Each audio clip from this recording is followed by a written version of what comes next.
नमस्कार। गौरव गरियाबंद के तहत ऑनलाइन क्लास चल रही है जिसमें सभी मुख्य विषय जो हैं और उसके मुख्य टॉपिक पर चर्चा की जाती है और उसका अध्यापन कराया जाता है। तो मैं आप सबसे निवेदन करती हूँ कि आप सभी इस चैनल को सब्सक्राइब एवं लाइक करें और इस चैनल को आप ज़्यादा से ज़्यादा शेयर करें। Thank you. Jai Shri Ram. Good afternoon all student. मैं माई सेल्फ शिल्पा गोस्वामी मालगांव से और गौरव गरियाबंद मिशन के तहत मैं आज आप लोग की हेल्प करने कुछ क्वेश्चन लेके आई हूँ। आज कुछ चैप्टर पूरा नहीं पढ़ना है, ऐसा क्वेश्चन पढ़ना है जो आपके 8 नंबर का क्वेश्चन आता है। आज हम पढ़ेंगे अम्ल क्षार लवण और तत्वों का आवर्ती वर्गीकरण। इसमें जो अंक निर्धारण रहता है उसमें 1 नंबर के 2 क्वेश्चन आते हैं, 2 नंबर के 1 क्वेश्चन आते हैं और 4 नंबर का क्वेश्चन आता है 2। ठीक है, तो टोटल इसमें 4 नंबर के 1 क्वेश्चन आते हैं, टोटल इसमें से 8 क्वेश्चन आता है। वैसे क्वेश्चन आज मैं PDF बनाई थी, वो शो नहीं हो रहा है, कभी मैं आपको शेयर कर दूंगी गौरव गरियाबंद के ग्रुप में। आज ये क्वेश्चन देखते हैं। सबको पता है अम्ल क्या होता है, क्षार क्या होता है और लवण क्या होता है। ठीक है, फिर भी अभी भी जब बच्चों से पूछते हैं तो तुम लोग यही बताते हो कि अम्ल होता है खट्टा। ये नहीं बताना है। अम्ल मतलब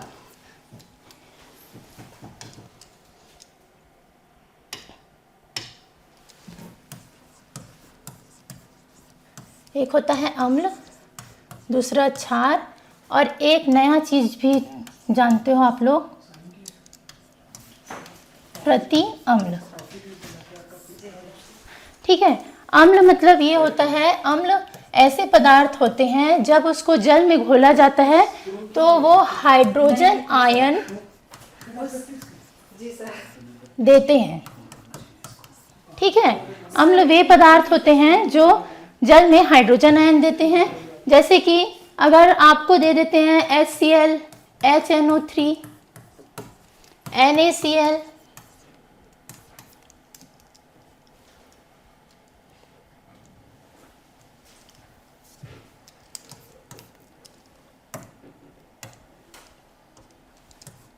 NaCl, KOH और NaOH।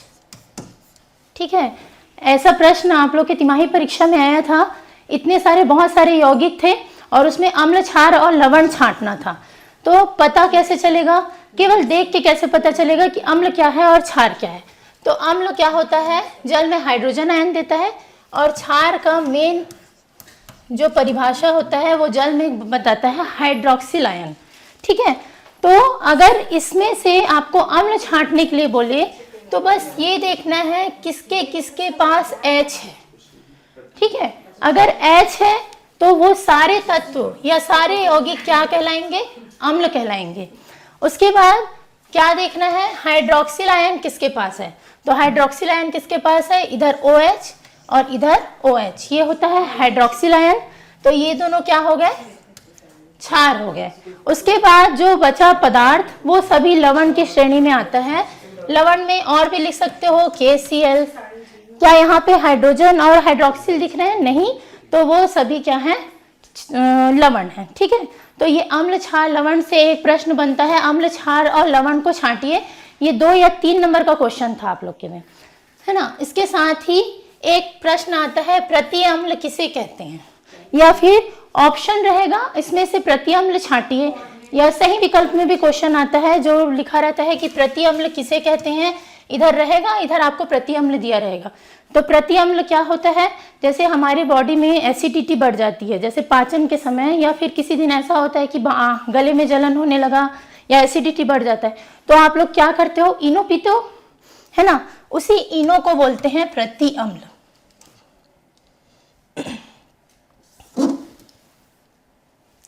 वही इनो क्या कहलाता है, प्रति अम्ल। अब इनो के रैपर में आप लोग देखना बहुत सारे प्रकार का क्या होता है, यौगिक या विलयन का नाम लिखा होता है। उसमें एक होता है, उसमें एक क्या होता है, MgOH होल ट्वाइस। सब अपने अपने इनो का पैकेट ले लेना और उसमें देखना कहीं ना कहीं पे MgOH लिखा रहता है। ठीक है, ये MgOH प्रति अम्ल बोलने से ये नहीं है कि ये अम्ल है। अब देखो इसमें क्या है, OH है। क्या बताई थी मैं? OH मतलब क्या होता है? क्षार होता है। ठीक है, OH मतलब क्षार होता है। तो ये जो जो प्रति अम्ल होता है वो एक प्रकार का क्षार होता है। प्रति अम्ल एक प्रकार का क्षार होता है जो क्या करते हैं, हमारे शरीर में अम्ल और क्षार आपस में अभिक्रिया करके, आप लोग को पता है अम्ल और क्षार आपस में अभिक्रिया करके कौन सी अभिक्रिया करते हैं? उदासीनीकरण अभिक्रिया। ये सबसे इंपॉर्टेंट क्वेश्चन है इस अध्याय का। ये या तो 3 नंबर में आएगा या फिर 4 नंबर में आएगा। 4 नंबर में कैसे आएगा? उसमें से छांटने बोलेगा कि इसमें से उदासीन विलयन कौन सा है। ठीक है, तो अम्ल, क्षार और लवण का नाम दिया रहेगा और आपको लिखा रहेगा कि इसमें उदासीन विलयन छाटिए या फिर अम्ल और क्षार छाटिए। तो सबसे, और या तो डायरेक्ट आएगा उदासीनीकरण अभिक्रिया किसे कहते हैं, और उदासीनीकरण अभिक्रिया का एक उदाहरण दीजिए। तो प्रति अम्ल का यही काम है, अगर हमारी बॉडी में अम्ल की मात्रा बढ़ जाती है तो क्या करता है प्रति अम्ल? उसको न्यूट्रलाइज कर देता है। तो प्रति अम्ल का एक उदाहरण याद रखना MgOH, और मैं एक PDF दूंगी उसमें 4 और 5 प्रति अम्ल के यौगिक का नाम है, अगर ये याद नहीं होता तो। और इसका नाम है MgOH का मिल्क ऑफ मैग्नीशिया। कभी कभी लिखा रहता है मिल्क ऑफ मैग्नीशिया। ये एक प्रति अम्ल है। ठीक है, जो क्या करते हैं, हमारे शरीर में अम्ल की मात्रा को नियंत्रित करते हैं। तो ये 3 क्वेश्चन यहाँ पे से आप लोग का बन गया। एक होता है प्रति अम्ल किसे कहते हैं, दूसरा क्या अम्ल किसे कहते हैं, क्षार किसे कहते हैं। एक और क्वेश्चन इस अध्याय से आता है। अब ये क्वेश्चन कहाँ पे है? सबसे अच्छा है इस सब क्वेश्चन को देखने का, हमको एक प्रश्न बैंक मिला है, ये वाला। ठीक है, इस प्रश्न बैंक में क्या करोगे, इकाई 1 अभी बहुत सारा मिशन का साइंस का क्लास ले लिए पर इकाई 1 हुआ ही नहीं था। तो ये इकाई 1 का प्रश्न है जिसमें ऊपर में लिखा हुआ है 1 अंक के 2 प्रश्न, 2 अंक के 1 और 4 अंक के 1 प्रश्न है। ठीक है, तो इसी में ही आप लोग को ये सब क्वेश्चन मिल जाएगा। क्वेश्चन यहाँ से देख के कर सकते हो। अब एक उदासीनीकरण अभिक्रिया नॉर्मल है, इसका परिभाषा आपको याद करना है।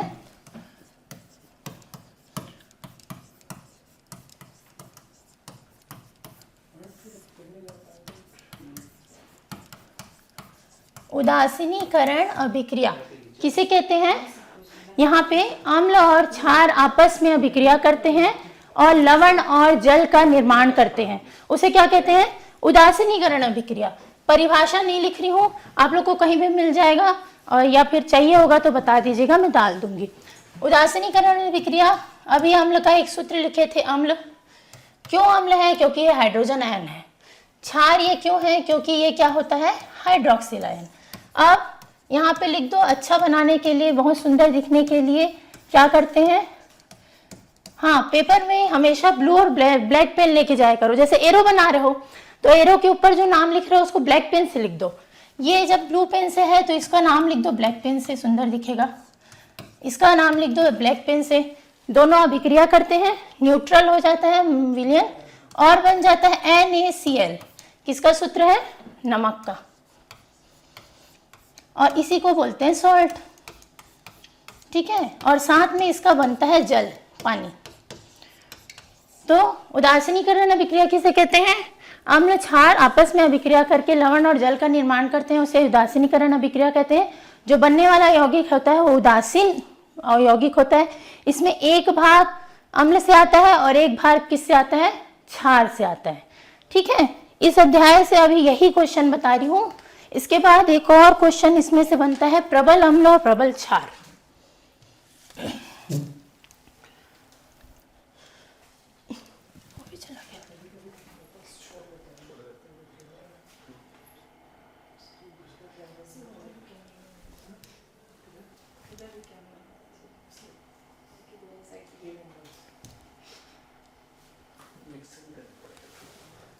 छोटा कैसे होगा? सिलेक्ट कर लो, नीचे सिलेक्ट कर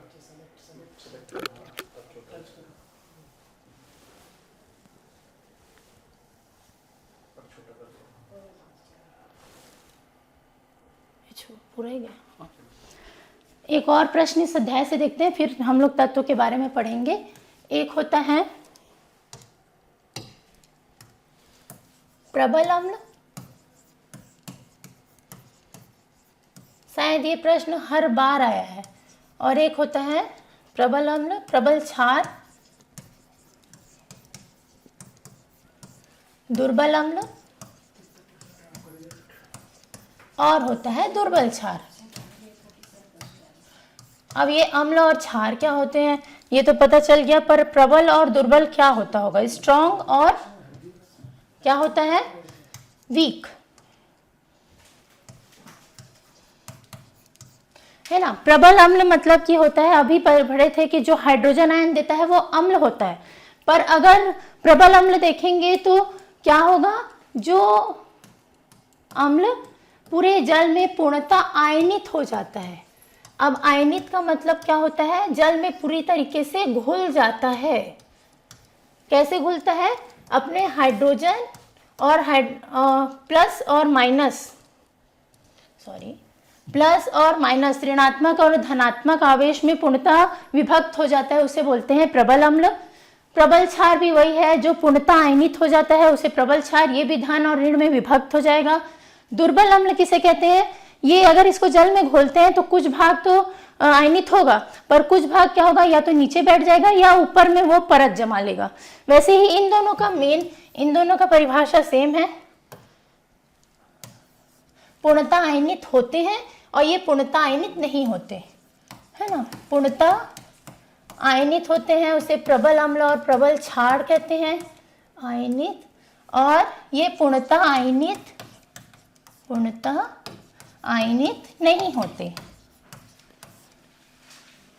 नहीं होते, तो उसे क्या कहते हैं? दुर्बल क्षार। अब कभी कभी ये परिभाषा आ जाता है, पर जनरली आप लोग के में क्या आएगा? एक प्रबल अम्ल या एक प्रबल क्षार का नाम लिखिए। तो मैं नाम लिख देती हूँ, आप लोग लिख लीजिएगा, शायद ये हर जगह नहीं मिलेगा। ठीक है, क्या होगा? प्रबल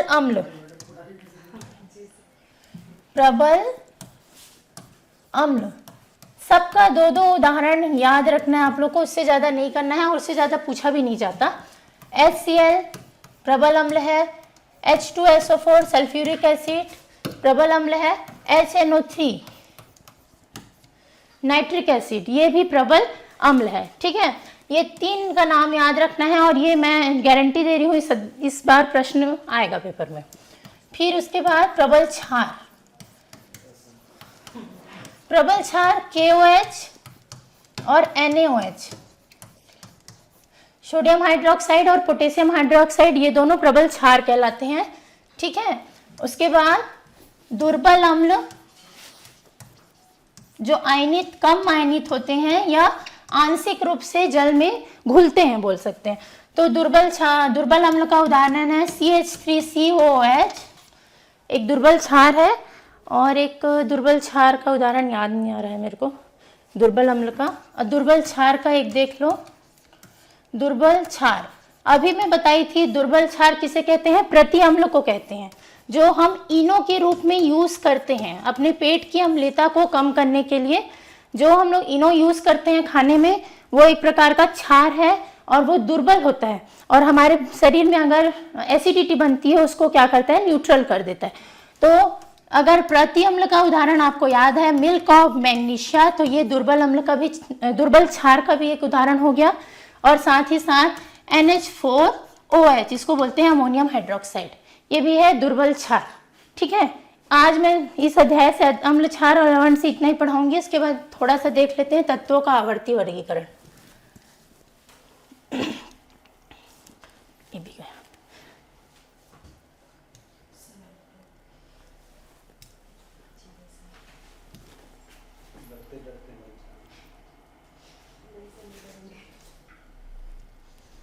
कैसे?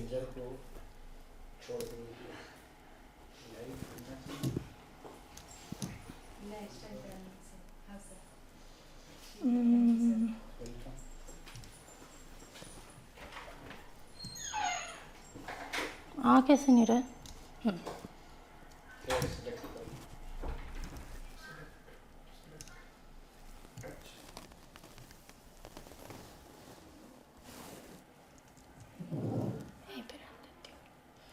तत्वों का आवर्ती वर्गीकरण, इसमें से बहुत सारे प्रश्न आते हैं। हम लोग 3 ही क्वेश्चन के बारे में देखेंगे। सबसे मेन एक क्वेश्चन होता है, जैसे एक क्वेश्चन है, इसके बारे में ना मैं PDF बनाई थी पर वो नहीं है, तो मैं आपको क्वेश्चन बता देती हूँ।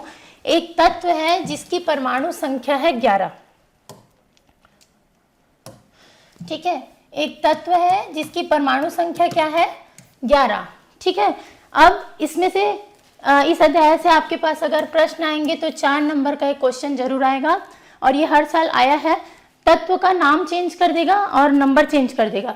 तो ये इसकी क्या है, परमाणु संख्या।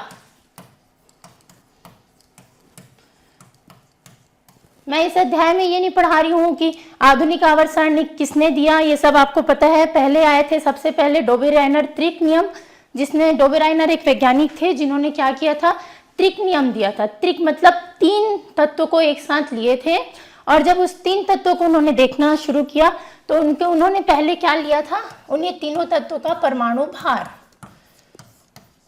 है ना। जो डोबेराइनर वैज्ञानिक थे उन्होंने तीनों तत्वों का परमाणु भार ले लिया। परमाणु भार में उन्होंने क्या किया, परमाणु भार में 3 तत्व लिए। उस तीनों तत्वों का नाम क्या है, लिथियम,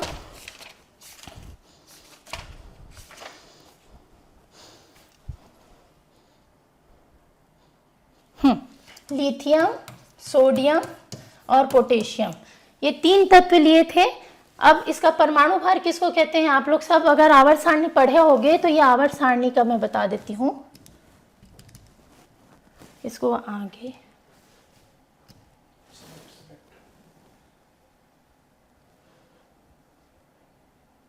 हाँ, ये होता है आवर्त सारणी, जिसको किसने दिया है, आधुनिक आवर्त सारणी कहते हैं। सब आधुनिक आवर्त सारणी में किसने दिया था इसे, ये जो सारणी है, इस आधुनिक आवर्त सारणी को जिसने दिया था उनका नाम है मोसले। मोसले एक वैज्ञानिक थे जिन्होंने बहुत सारे आवर्त सारणी का बहुत सारा अध्ययन किया। अध्ययन करने के पश्चात उन्होंने देखा कि पहले तो परमाणु भार लेते थे। डोबेराइनर आए, उन्होंने भी ना परमाणु भार लिया। न्यूलैंड भी आए, वो भी परमाणु भार लिए। उसके बाद एक मेंडलीफ आए थे, उन्होंने भी परमाणु भार लिया। पर मेंडलीफ की जो आवर्त सारणी थी उसके हेल्प से कौन लिया, मोसले आए। उन्होंने देखा कि परमाणु भार नहीं लेके परमाणु क्रमांक में अगर हम आवर्त सारणी बनाते हैं, परमाणु क्रमांक में अगर हम सभी तत्वों को आपस में इकट्ठा वर्गीकृत करते हैं। वर्गीकृत करना मतलब ये होता है, जैसे अब हम लोग सब्जी लेने जाते हैं तो एक ही झोला लेके जाएंगे या 2 झोला। 2 झोला इसलिए ले जाते हैं, कई बार टमाटर, अगर टमाटर और पपीता लेंगे ना तो पिचक जाता है ना। तो क्या करते हैं, अब हम लोग सब सब्जी एक साथ ले गए। भाजी भी अभी बहुत आ रहा है, भाजी ले लिए, धनिया ले लिए। अब जब घर में जाते हो तो क्या सबको एक साथ फ्रिज में रखते हो, नहीं रखते हो। क्या करोगे, आलू लियो, उसको अलग कैरेट में रखोगे। अगर भाजी है तो उसको अलग पॉलीथीन में डाल के फ्रिज में रख दोगे, है ना। मोटा या फिर टमाटर अलग करोगे, प्याज अलग करोगे, है ना। अगर सब एक साथ है तो मिर्ची और सेमी को भी अलग करोगे, दोनों का गुण अलग है ना। तो इस वैसे ही जो मोसले और बाकी सब वैज्ञानिक थे, उन्होंने वर्गीकरण में क्या किया, सभी तत्वों को उसके गुण धर्म के अकॉर्डिंग अलग अलग करना शुरू किया। तो उससे क्या हुआ कि अगर हम देख लो पीरियोडिक टेबल में सबसे पहले क्या होता है, हाइड्रोजन। अगर हम हाइड्रोजन का गुण देखेंगे ना तो यहाँ पे सोडियम का गुण भी वही होगा। और अगर यहाँ पे हीलियम है जिसकी परमाणु संख्या 2 है, अगर उसका देखेंगे तो जेनॉन की भी जो क्वालिटी या फिर उसका जो भी गुण है वो सेम रहेगा। तो अगर हम एक लाइन में या एक वर्ग में तत्व को देखेंगे तो उसके सभी वर्ग के तत्वों का गुण सेम रहेगा। इसी को ही बोलते हैं तत्वों का आवर्ती वर्गीकरण। तो मोसले क्या किए थे, परमाणु क्रमांक को लिए थे, किसके लिए, तत्वों के आवर्ती वर्गीकरण में आधार लिए थे। और ये जो टेबल है वो मोसले का है, ठीक है। अब ये सब तो हो गया। डोबेराइनर त्रिक थोड़ा सा बता देती हूँ क्योंकि ये पेपर में आता है। इसमें डोबेराइनर त्रिक में 2 लाइन आप लोग को लिखना है और एक उसका उदाहरण लिखना है। 4 या 3 नंबर का क्वेश्चन ये आएगा, ठीक है। तो ये क्या होगा कि डोबेराइनर वैज्ञानिक थे, उन्होंने 3 तत्वों का समूह लिया। तीनों तत्वों में उन्होंने सबका परमाणु भार लिया, ठीक है। तो यहाँ पे लिथियम का परमाणु भार होता है, लिथियम का परमाणु भार शायद 6.2 कुछ होता है, 2 मिनट ना, हाँ 6.9। लिथियम का परमाणु भार यहाँ पे ऊपर देखते हैं। अच्छा थोड़ा सा और देख लो, कैसे देखते हैं परमाणु भार। जैसे ये है हाइड्रोजन, इसका नाम लिखा है नीचे, परमाणु भार कहाँ पे लिखा रहेगा, ऊपर, और परमाणु संख्या कहाँ लिखी रहेगी, नीचे। ठीक है, वैसे ही सोडियम की परमाणु संख्या 11 होती है और परमाणु भार होता है 23। ठीक है, पोटेशियम का परमाणु भार होता है 39 और परमाणु संख्या होती है 19। तो डोबे-राइनर जब तीनों तत्व को बनाने लगे तो उन्होंने देखा कि जब दो तत्व को आपस में जोड़ते हैं, दो तत्व के परमाणु भार को जोड़ देते हैं, है ना, परमाणु भार को क्या कर देते हैं, प्लस करते हैं, जोड़ देते हैं दोनों तत्वों का परमाणु भार। सोचो सब पहला और तीसरा, उन दोनों का परमाणु भार को जब प्लस करते हैं और उसका क्या निकाल देते हैं, औसत। औसत कैसे निकालते हैं सबको पता है ना, जितनी संख्या उतने से भाग। तो जब औसत निकाले तो 6.9 उसका परमाणु भार था लिथियम का, तीसरे का था 39, और जब उसको औसत निकाले तो वो आंसर मिला 23। ठीक है, तो डोबे-राइनर ने बताया कि जब दो तीन तत्वों को आपस में इकट्ठा रखते हैं तो दो तत्वों का परमाणु भार का औसत तीसरे तत्व का परमाणु भार प्रदर्शित करता है। इसे ही डोबे-राइनर ट्रिक कहते हैं। 2 लाइन में परिभाषा लिखोगे और यही वाला उदाहरण याद करोगे और कोई भी सही। लिथियम, सोडियम, पोटेशियम, उसके परमाणु भार ये थे। जब लिथियम और पोटेशियम के परमाणु भार को आपस में प्लस करके औसत निकालते हैं तो हमको सोडियम का परमाणु भार प्राप्त होता है। यही है डोबे-राइनर का त्रिक नियम। ठीक है, अरे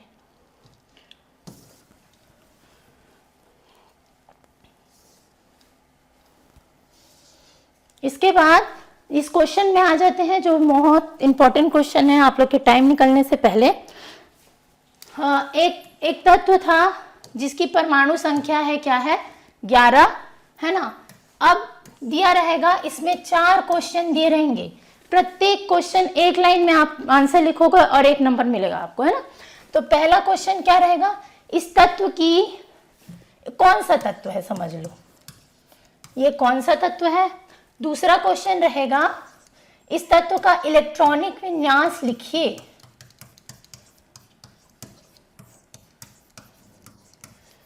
ये प्रश्न आएगा ही पेपर में 3 और 4, 5 में नहीं आएगा। 5 नंबर का क्वेश्चन नहीं बनता ये। अगर 4 पॉइंट है तो 4 नंबर, 3 पॉइंट है तो 3 नंबर। अब ये हो गया कौन सा इलेक्ट्रॉनिक विन्यास है, तत्व की संयोजकता बताइए, या फिर इसमें पूछ सकता है संयोजी कक्ष में इलेक्ट्रॉनों की संख्या बताइए, इलेक्ट्रॉनों की संख्या बताइए। फिर चौथा प्रश्न बहुत इंपॉर्टेंट, कौन से आवर्त में ये स्थित है, और पूछा जाएगा कौन से वर्ग में स्थित है। अब लाइन बार से हम लोग सबका आंसर दे देते हैं। 4 का नहीं पता, 1 का पता है, 1 नंबर मिलेगा। ठीक है, अभी बताई थी। अब पीरियोडिक टेबल तो याद नहीं हो सकता, मैं बोल रही हूँ अभी केवल 1 से 20 तक तत्वों का नाम याद रखो। Hydrogen, helium, lithium, beryllium, boron, carbon, nitrogen, oxygen, fluorine, neon, sodium, magnesium, aluminium, silicon, phosphorus, sulphur, chlorine, argon, potassium, calcium. 20 तक ही याद रखना है। आखिरी है कैल्शियम और ये है हाइड्रोजन। 1 से 20 तक परमाणु क्रमांक याद रखो, पूरा 12वीं तक काम आएगा। ठीक है, तो सबसे पहले ये कौन सी संख्या है। अब आवर्त सारणी में मेरे को तो याद है, आप लोग को भी याद होगा, ये है सोडियम, है ना, ये सोडियम है।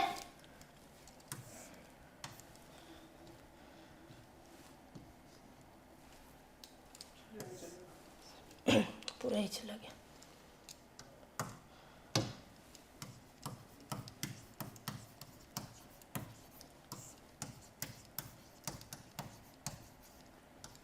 सोडियम।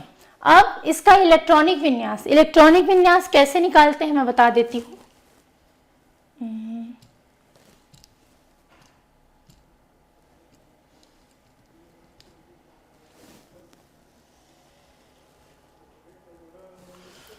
इलेक्ट्रॉनिक विन्यास निकालने का तरीका, इसके लिए आप लोग को अष्टक नियम याद होना चाहिए। अष्टक नियम क्या होता है, जब किसी तत्व को हम इलेक्ट्रॉनिक विन्यास KLMN कक्ष में, KLMN कक्ष होता है जिसको बोर और बरी ने बताया था। बोर बरी वैज्ञानिक थे जिन्होंने KLMN कक्ष दिया था। इस कक्ष के अनुसार क्या बताए थे कि सबसे पहले परमाणु 2 भर आता है। जब परमाणु की संख्या हम भरना शुरू करते हैं तो पहले में 2 इलेक्ट्रॉन, अब 2 के बाद जब कक्ष इलेक्ट्रॉन बचेगा तो अगले कक्ष में 8 आएगा। 8 के बाद अगर 7 के बाद 8 आ जाता है और 9 आता है तो 8 कंप्लीट होने के बाद अगला जाएगा 18, फिर होता है 32। ठीक है, इसको बोलते हैं अष्टक नियम, जिसको बोर ने दिया था, बोर बरी ने, और ये KLMN कक्ष में भरा जाता है। ठीक है, अब इसका इलेक्ट्रॉनिक विन्यास लिखना शुरू करोगे तो परमाणु क्रमांक कितना है 11। अब 11 में अगर इसके हिसाब से भरोगे तो यहाँ पे हो जाएगा 2, बचा कितना 9, फिर इसमें 8 और फिर कितना बचा 1। तो ये हो गया इस तत्व का इलेक्ट्रॉनिक विन्यास, है ना। अब इलेक्ट्रॉनिक विन्यास से ही आपको समझ आ जाएगा संयोजकता क्या है। ठीक है, तो ये प्रश्न आप लोग के पेपर में आया था, संयोजकता किसे कहते हैं, 2 नंबर का, शायद ही सबको पता था। और अगर 2 नंबर का प्रश्न आता भी है ना तो आप लोग देख के, टाइम देख के ना एक उसका उदाहरण जरूर लिखा करो। ये नहीं पूछेगा कि संयोजकता किसे कहते हैं और एक उदाहरण दीजिए, कभी नहीं पूछेगा, है ना। ये पूछेगा कि संयोजकता किसे कहते हैं तो आपको उसके उदाहरण के साथ ही संयोजकता बताना है। संयोजकता किसे कहते हैं, किसी तत्व के बाह्य कोश में, ये है इस तत्व का सबसे आखिरी कोश क्या है ये, तो इस बाह्य कोश में उपस्थित इलेक्ट्रॉनों की संख्या या अष्टक पूरा करने के लिए आवश्यक इलेक्ट्रॉनों की संख्या को उस तत्व की संयोजकता कहते हैं। तो क्या हुआ कि इस यहाँ पे जो सोडियम है इसकी संयोजकता क्या हो जाएगी 1। क्यों होगी कि इसके अंतिम कोश में कितने इलेक्ट्रॉन है 1। अगर ये 1 इलेक्ट्रॉन त्याग देता है तो क्या इसका अष्टक पूरा हो गया, इस नियम के अनुसार हो गया ना। तो यही इसकी क्या हो गई संयोजकता। अब आप लोग पूछोगे अगर यहाँ पे 2 आ गया मैडम, अब एक और ले लेते हैं क्लोरीन, या फिर क्या ले लेते हैं, क्लोरीन का परमाणु क्रमांक होता है 17, या और कौन सा लूं, कार्बन का परमाणु क्रमांक होता है 6। ठीक है, अब इसका बोलेंगे, इसकी संयोजकता या इलेक्ट्रॉनिक विन्यास लिखिए तो कैसे लिखोगे 2, उसके बाद कितना बचा 8 के बाद 8 और 2 कितना हो गया 10। अब इसके अगर 8 और 2 10 को घटा देंगे तो कितनी बन गई 7। ठीक है, अब क्या बोल रहा है कि इसमें उपस्थित अंतिम कोश में उपस्थित इलेक्ट्रॉनों की संख्या या अष्टक पूरा करने के लिए आवश्यक इलेक्ट्रॉन। तो अब एक नियम होता है कि संयोजकता है वो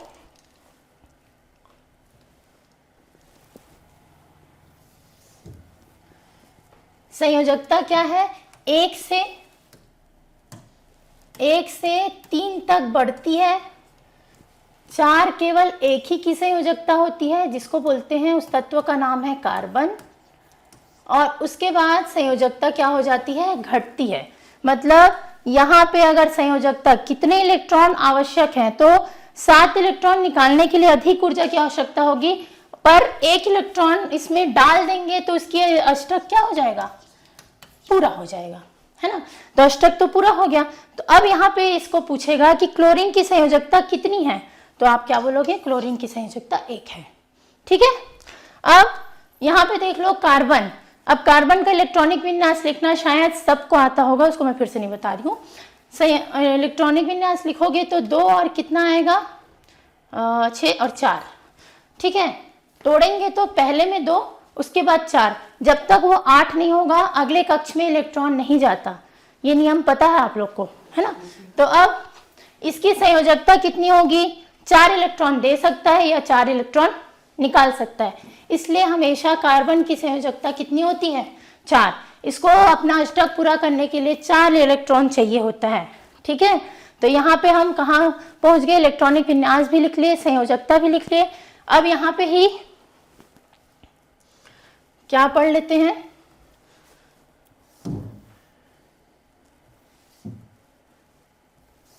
संयोजी कोश में उपस्थित इलेक्ट्रॉनों की संख्या संयोजी कोष में उपस्थित इलेक्ट्रॉन किसे कहेंगे?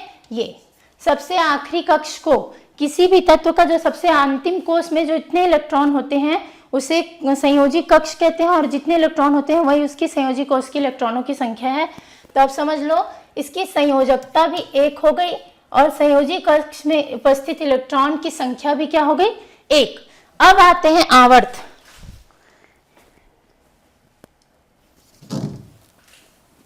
ये सबसे मेन टॉपिक है, शायद आप लोग को नहीं पता कि आवर्त कैसे देखते होंगे पीरियोडिक टेबल में। और हम लोग टोटल पीरियोडिक टेबल में कितने ही तत्व होते हैं? 118, सॉरी हाँ 118 तत्व होते हैं, और 118 तत्वों का हम आवर्त वर्ग नहीं निकाल सकते। अब थोड़ा सा देख लेते हैं आधुनिक आवर्त सारणी क्या है। आधुनिक आवर्त सारणी में जो वैज्ञानिक थे, कौन, क्या नाम था उनका?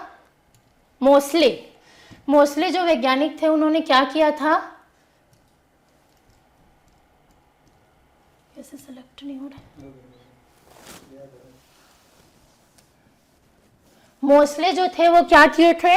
आवर्त सारणी में 118 तत्व को जमा के रखे। तो क्या किया? इसमें 7 आवर्त बनाए। ये भी प्रश्न आता है आधुनिक आवर्त सारणी में कितने आवर्त हैं? तो आधुनिक आवर्त सारणी में कितने आवर्त हैं? 7। ठीक है, इस 7 आवर्त को कैसे देखेंगे? 1 2 3 4 5 6 7, और ये भी इसके अंदर है पर इसका गुणधर्म अलग था, इसलिए क्या किए? इसको अलग जमा दिए थे। ठीक है, तो यहां से 7 को गिनना कैसे शुरू करते हैं? पहले आवर्त में कितने तत्व? 2, हाइड्रोजन हीलियम। पहले आवर्त में कितने तत्व? 2। दूसरे आवर्त में 8, तीसरे आवर्त में भी 8, फिर चौथे और 5वें, ऐसे करके बाकी सब में शायद 18 तत्व होते हैं, थोड़ा सा मेरे को नहीं पता। तो ये बाकी सब आवर्त में होते हैं, तो टोटल 7 आवर्त होते हैं। ठीक है, 7 आवर्त होते हैं, जिसको ऐसे देखते हैं। प्रश्न ऐसे भी आता है आवर्त सारणी में बाएं से दाएं जाने में कौन सा गुण परिवर्तित होता है? संयोजकता क्या होती है? परमाणु क्रमांक, ये मैं बाद में बताऊंगी आप लोग अगले क्लास में। अब ये देख लो, अब आवर्त के साथ साथ इसी को 2 भाग में बांटा था मोसले ने। पहले आवर्त बनाए, फिर उसका वर्ग बनाए। आवर्त को आवर्त ही कहते हैं, वर्ग को बहुत कुछ बोल देते हैं, एक बोलते हैं ग्रुप, या फिर इसी को बोल देते हैं समूह। कभी कभी पूछ लेता है समूह कितने हैं, या कभी कभी पूछ देता है ग्रुप कितने हैं। तो आपको पता होना चाहिए ग्रुप क्या होता है, और ये सब एक ही है, और टोटल इसमें होते हैं 18 ग्रुप। कैसे पढ़ेंगे? यहाँ दिख रहा होगा 1 2 3 4 5 6 7 8 करके 18। तो ये ऐसे ऊपर से नीचे जाने में है। दाएं से बाएं जाओगे तो वो आवर्त कहलाएगा, ऊपर से नीचे जाओगे तो वो वर्ग कहलाएगा। ये मेन है पीरियोडिक टेबल पढ़ने का तरीका। और एक चीज बस पता होना चाहिए, जो ग्रीन में दिखाई दे रहा है उसको बोलते हैं धातु। हमेशा दाएं तरफ धातु होती है, दाएं तरफ धातु होती है और बाएं तरफ अधातु होती है ना। अब एक और चीज है, प्रश्न आता है अक्रिय गैस का कौन सा वर्ग है, या फिर 18वें वर्ग के तत्व को क्या कहते हैं? खाली स्थान, सही जोड़ी या सही विकल्प, इसका प्रश्न है। ठीक है, तो ये 18वें वर्ग का तत्व क्या कहलाता है? अक्रिय गैस का ग्रुप कहलाता है। तो ये जो दिख रहा है helium, neon, argon, krypton, xenon, radon, ये सभी जो तत्व हैं वो 18वें वर्ग के तत्व हैं, जिसको अक्रिय गैस का तत्व ग्रुप कहते हैं, या फिर इसको निष्क्रिय गैस भी कहते हैं, निष्क्रिय गैस कहते हैं। और ये 18वें वर्ग में रखा गया है। क्यों कहते हैं, ये भी एक प्रश्न है।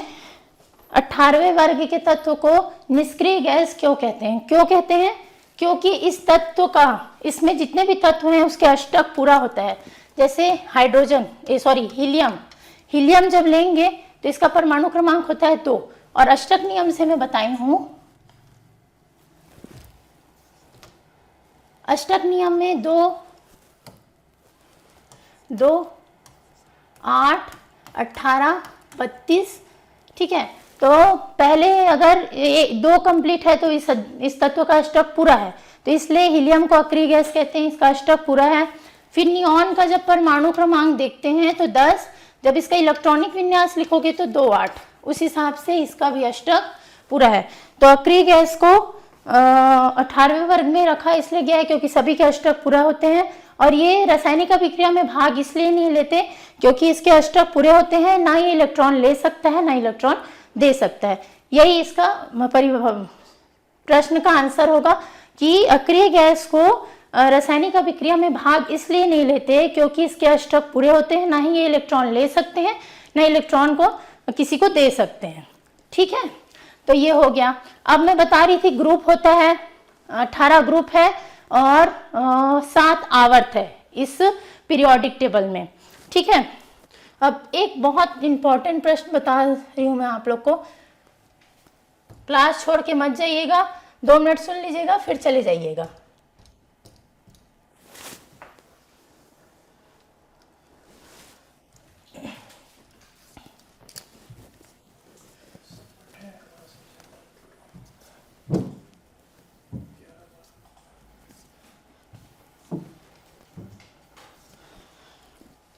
अब एक प्रश्न कि हम अगर सोडियम का परमाणु क्रमांक, इलेक्ट्रॉनिक विन्यास, सब चीज देखने के बाद अब पूछेगा कि ये किस आवर्त में स्थित है, तो याद तो नहीं रहेगा कि ये किस आवर्त में है।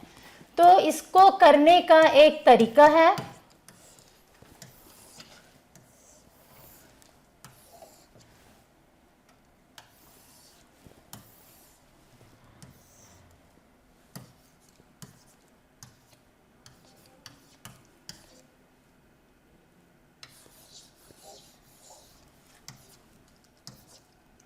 अच्छा यहाँ पे नहीं लिखाएगा क्या? ओ कैसे हो गया?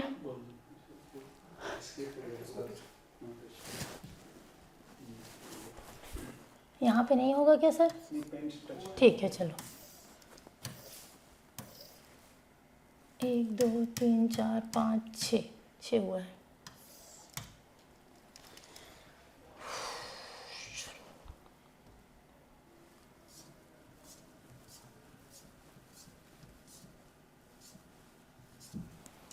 छह खाने आप लोग को 7 खाने बनाना है, मतलब हम इसमें दिखाएंगे 7 आवर्त है हमारे पास।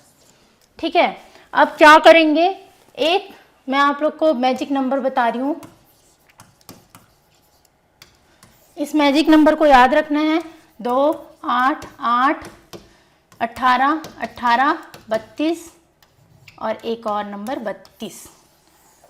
ठीक है, अब इसमें इस बॉक्स को कैसे भरना है, पहले भरना है 2 में से 8 जोड़ोगे तो कितना हो गया 10, दूसरे में 10, फिर इसमें फिर से 8 जोड़ोगे तो कितना हो गया 18, फिर इसी में फिर से 18 जोड़ोगे, समझो ये जुड़ गया ये जुड़ गया, अब इसको जोड़ना है तो ये फिर से 18 जोड़ोगे तो कितना आ गया 36, फिर आ जाएगा 54, ये हो गया 36, फिर 36 में फिर से 18 जोड़ोगे तो कितना आ जाएगा 54 शायद। उसके बाद 54, फिर इसमें 32 जोड़ोगे, 54 में जब 32 जोड़ते हैं तो 6 और 8 86, और फिर से जोड़ोगे तो 118। अभी मैं बताई हूँ कि आवर्त सारणी जो मोस्ले बनाए थे उन्होंने कितना तत्व दिया था 118, इस 118 तत्व को हम इस 7 बॉक्स में रख लिए। ठीक है, अब बनाते हैं, इससे एक अधिक कर दो 3, फिर एक अधिक 11, फिर अधिक 19, फिर एक अधिक 37, फिर एक अधिक 55 और फिर से एक अधिक 87 है ना।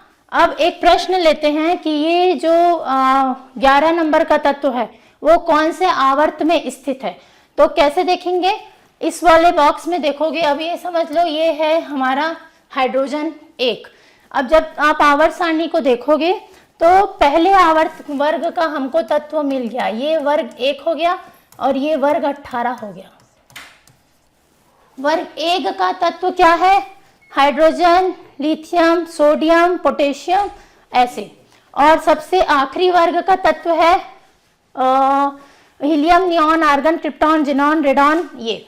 ठीक है, तो ये हो गया पहला वर्ग और दूसरा वर्ग, इसके बीच में पूरा वर्ग स्थित है, ऊपर से नीचे जाएंगे तो वर्ग, दाएं से बाएं जाएंगे तो आवर्त। ये है आपका 1 2 3 4 5 6 आवर्त। ओके, अब हम पहचानेंगे क्या, ये तो हो गया, 2 मिनट।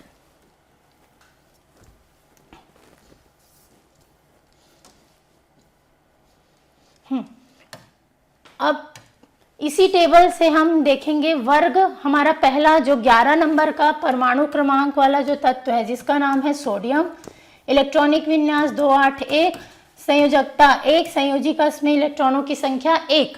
अब इसका आवर्त देखना है, तो आवर्त कैसे देखोगे, 11 नंबर का तत्व, यहाँ पे देखो 11 कौन से सीरीज में आएगा, यहाँ पे आ गया है ना। तो ये कौन से आवर्त में स्थित है, आवर्त संख्या 3। ठीक है, ये हो गया हमारा सोडियम, आवर्त संख्या 3 में स्थित है। यहाँ पे देख लो, ये है पहला आवर्त, दूसरा आवर्त और तीसरे आवर्त में सोडियम स्थित है। सभी कोई सा भी तत्व ले लोगे, जैसे अगर ये तो यहाँ पे लिखा हुआ है, अगर मैं पूछूं 53, किसी का परमाणु क्रमांक 53 है, वो कौन से आवर्त में स्थित है, तो 53 कौन से सीरीज में आएगा, 37 के बाद जितना भी नंबर 54 तक आएगा वो सभी इसी आवर्त में स्थित रहेगा। जैसे 1 और 2 हो गया, 3, 4, 5, 6, 7, 8, 9 और 10, इतने सभी तत्व द्वितीय आवर्त में स्थित हैं। ठीक है, और वैसे ही 37 से 54 तक जितने भी तत्व हैं वो भी 5वें आवर्त में स्थित है। तो जो 53 है वो कौन से आवर्त में आएगा, 5वें आवर्त का तत्व रहेगा। ये तो बहुत सरल हो गया।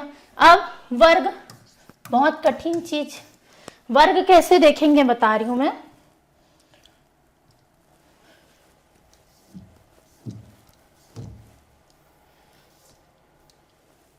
शायद ही किसी को होगा जिसको सभी तत्वों का वर्ग पता होगा। वर्ग पता करने का तरीका क्या है कि सबसे पहले हम देखेंगे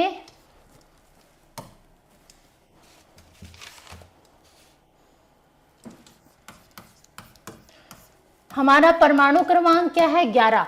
अब जब वर्ग देखते हैं तो ये जो आप लोग का अक्रिय गैस का जो वर्ग है उसी को आधार बनाकर हम सभी तत्वों का वर्ग ज्ञात कर सकते हैं। कैसे, जो 11 है उसके बाद कौन सा तत्व आ रहा है, जो अक्रिय गैस वाला तत्व है। तो 11 कौन सा तत्व है, 2 मिनट में फिर से बोल रही हूं, जो 11 हमारा परमाणु क्रमांक क्या है, 11। ठीक है, अब ये जो परमाणु क्रमांक 11 है वो कौन से वर्ग में आ रहा है, कैसे कौन से तत्व है जो 11 किसकी कौन से अक्रिय गैस के निकट आ रहा है। तो कौन से अक्रिय गैस के निकट आ रहा है, 18वें। मतलब 11 के बाद कौन सा अक्रिय गैस आता है, तो 11 के बाद क्या आता है, 18। और यहीं पे अगर मैं बोलूंगी 6 के बाद कौन सा अक्रिय गैस आ रहा है, तो आप क्या बोलोगे, 10। ठीक है, तो अब 11 के बाद कौन सा अक्रिय गैस आ रहा है, 18। तो पहला इसके नियम में पहला पॉइंट ये है, सबसे पहले देखेंगे हम 11 के जो परमाणु संख्या दिया है उसके बाद कौन सा अक्रिय गैस आ रहा है। तो यहाँ पे अक्रिय गैस की जो संख्या आई है वो 11 है, 18 है। अब इसी में से आपके दिए हुए परमाणु संख्या को ऋण कर दो, तो दिए हुए परमाणु संख्या को ऋण करोगे तो कितना आ जाएगा, 7। 18 में से 11 गया, कितना बचा, 7 बचा। इसको बोलेंगे इसका दोनों के बीच का क्या हो गया, डिफरेंस। ठीक है, दोनों के बीच का डिफरेंस बोल दिए। अब इस 7 को क्या करेंगे हम, 18 से ऋण कर देंगे। जब 7 को 18 से ऋण करोगे तो कितना आता है, 11।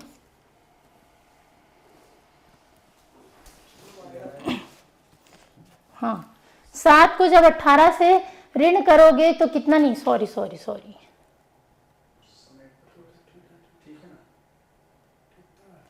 ठीक है ना, नहीं पर थोड़ा सा माइंड। चलो ये वाला टॉपिक मैं बाद में एक साथ पढ़ाऊंगी, वर्ग कैसे पहचानते हैं। इस टेबल को बस नोट कर लीजिएगा, इसको थोड़ा सा बाद में बताऊंगी।